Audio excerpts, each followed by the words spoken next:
हाय दोस्तों, कैसे हैं आप सब। आई होप कि अच्छे होंगे। चलिए आज का वीडियो स्टार्ट करते हैं। आज के वीडियो में हम आपके लिए प्रभुसत्ता के लक्षण ये टॉपिक लेके आए हैं जो कॉम्पिटिटिव एग्जाम्स के एंगल से बहुत ही इम्पोर्टेंट है और इससे कभी कभी क्वेश्चन जरूर पूछे जाते हैं। बहुत सारे टॉपिक्स में ये एक इम्पोर्टेंट टॉपिक है जिसकी अगर आप प्रिपरेशन कर लेंगे तो कॉम्पिटिटिव एग्जाम्स में आपके नंबर पक्के हो जाएंगे।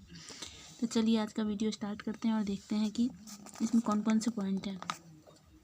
सबसे पहला पॉइंट है प्रभुसत्ता के लक्षण। इसमें जो सबसे पहला पॉइंट है दोस्तों वो है पूर्णता। ये पूर्णता जो है दोस्तों, जैसा कि आप सभी जानते हैं, प्रभुसत्ता एक पूर्ण और असीम शक्ति है और वो किसी पर भी आश्रित नहीं होती। राज्य के भीतर सभी व्यक्ति और सभी समूह उसके अधीन में होते हैं, उसके अंदर में होते हैं।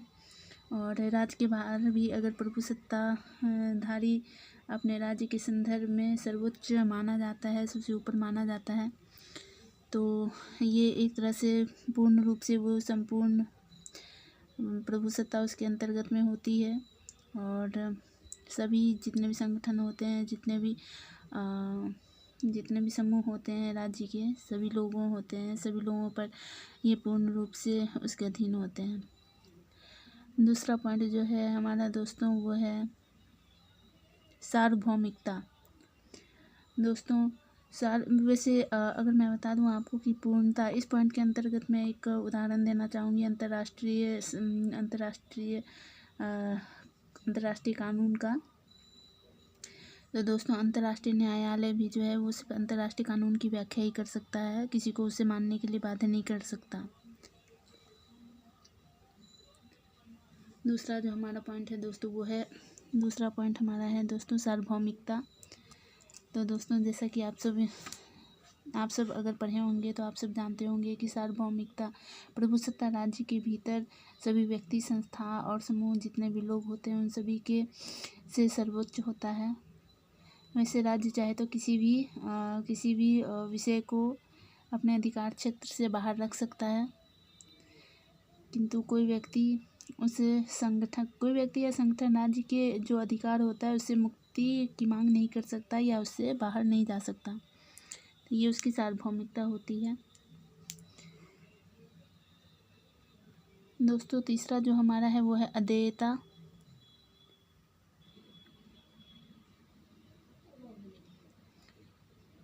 दोस्तों प्रभुसत्ता चूंकि अखंड और असीमित है, इसीलिए यह किसी को भी सौंपी नहीं जा सकती और न ही किसी को प्रदान की जा सकती है प्रभुसत्ता। यदि प्रभुसत्ता संपन्न राज्य अपनी प्रभुसत्ता किसी और को हस्तांतरित करना चाहे तो भी वो नहीं कर सकता, क्योंकि उसका खुद का अस्तित्व ही इससे पूरी तरह से मिट जाएगा। इसलिए एक प्रभुसत्ताधारी राज्य के अंतर्गत में उसका संपूर्ण चीज़ों पर नियंत्रण होना जरूरी होता है। दोस्तों प्रभुसत्ता का मतलब ही होता है कि पूर्ण रूप से सत्ता उसके पास में हो, उसके अधीन में सभी चीज़ें हों। दोस्तों स्थायित्व जो हमारा चौथा पॉइंट है, स्थायित्व।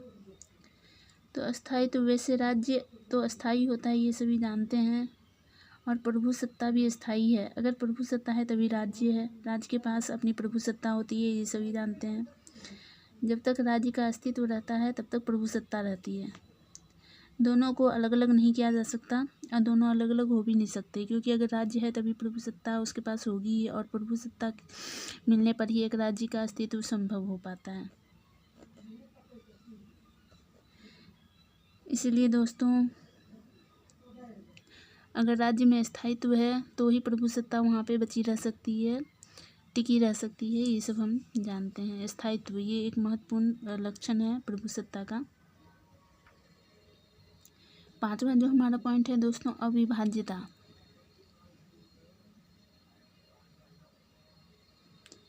दोस्तों प्रभुसत्ता चूँकि पूर्ण होती है और सर्वव्याप्त होती है और इसीलिए इसके टुकड़े नहीं किए जा सकते, ये हम जानते हैं। यदि प्रभुसत्ता के टुकड़े कर दिए जाएं तो भी राज्य के टुकड़े टुकड़े हो जाएंगे, ये सभी जानते हैं, क्योंकि राज्य प्रभुसत्ता एक दूसरे से जुड़े हुए हैं। अतः समूह और संस्थाएं अपने सदस्यों को जिस कारण से सत्ता के प्रयोग में लाती हैं वह उन्हें राज्य की प्रभुसत्ता से काटकर नहीं दी जा सकती, बल्कि वह तो राज्य की प्रभुसत्ता की ही देन होती है। एक तरह से ये सभी हम जानते हैं।